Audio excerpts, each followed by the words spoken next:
I have no idea how Ultimatte is able to achieve this. We spend the most time trying to fix the key.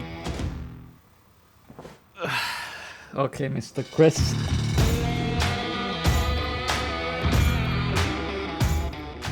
The second scene that we shot was the medical facility with interview style, kind of like corporate / documentary. We wanted to not only show that we can achieve this style for brands and documentary filmmakers in the studio, but we also wanted to show that we can be in locations that you don't normally easily get access to, like for example a CT scan room.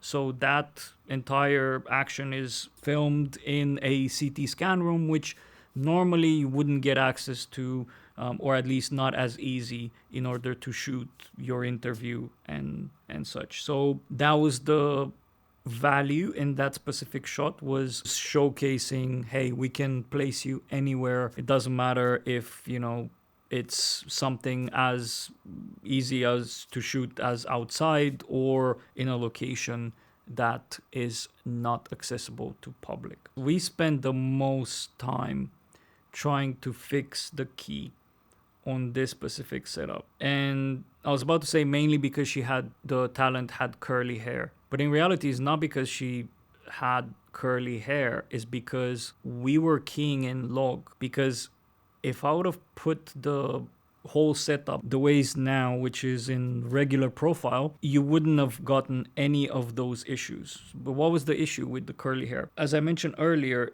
we were getting green fringing on the ends. So anything that's a bit meshy and not a very sharp edge of the foreground and background will start getting that green fringe. So a bit of green around the edges. And that's because the Ultimatte does not know how to interpret that, because it does not properly read log or wide gamut. Whereas if it was in RGB, it would know exactly how much it needs to cut into the hair shape in order to keep its structure and its fine edges, and just remove completely the green. It does a brilliant job with that. But again, because we were doing in log, we just struggle so much. And then we eventually wind up asking the talent to, because she had her hair down, we asked her to tie it in ponytail, and we thought that that's going to be better. It was, but not fully, because you could still see her ponytail in the back and you can still see the green fringing. And that's why even for the spec, you see a tiny bit of the front. I'm getting a headache just thinking of how much time we spent trying to fix this, because again, we had the LUT boxes and we were getting the log footage into the log boxes.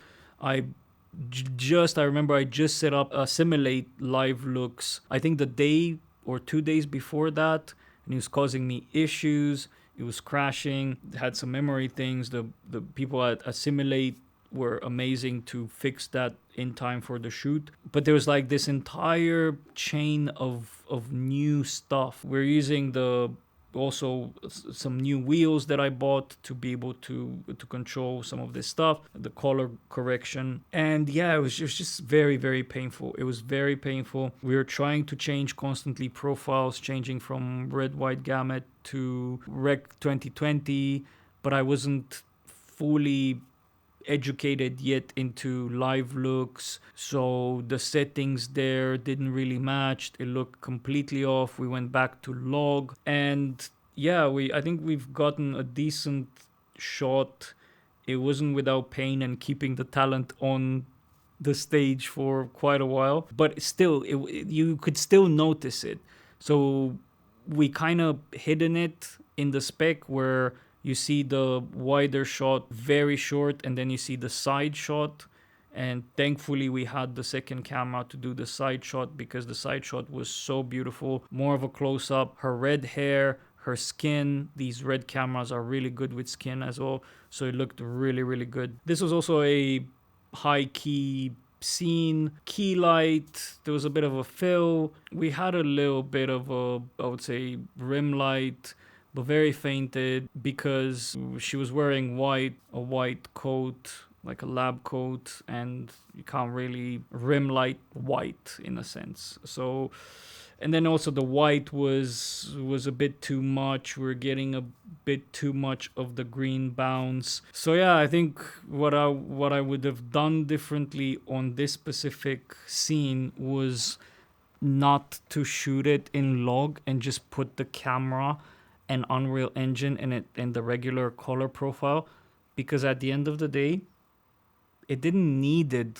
color grade. Like the first scene that I mentioned outside, quite a difference between the standard color profile and log and color graded. But this one was a kind of like a bright standard interview style bit. We didn't really needed to have rich colors, light and shadows and so on in the information and do all of that. So I think we would have gotten away with less stress and frustration about her hair and everything else if we would have just shot it in regular profile. The last two shoots that I've had so far have been in regular profile, and I was able to have decent control in the Ultimatte around some of the colors, some of the brightness, contrast, saturation, to make the background and the foreground feel as integrated as possible. Again, don't get me wrong, we're still working and experimenting with log,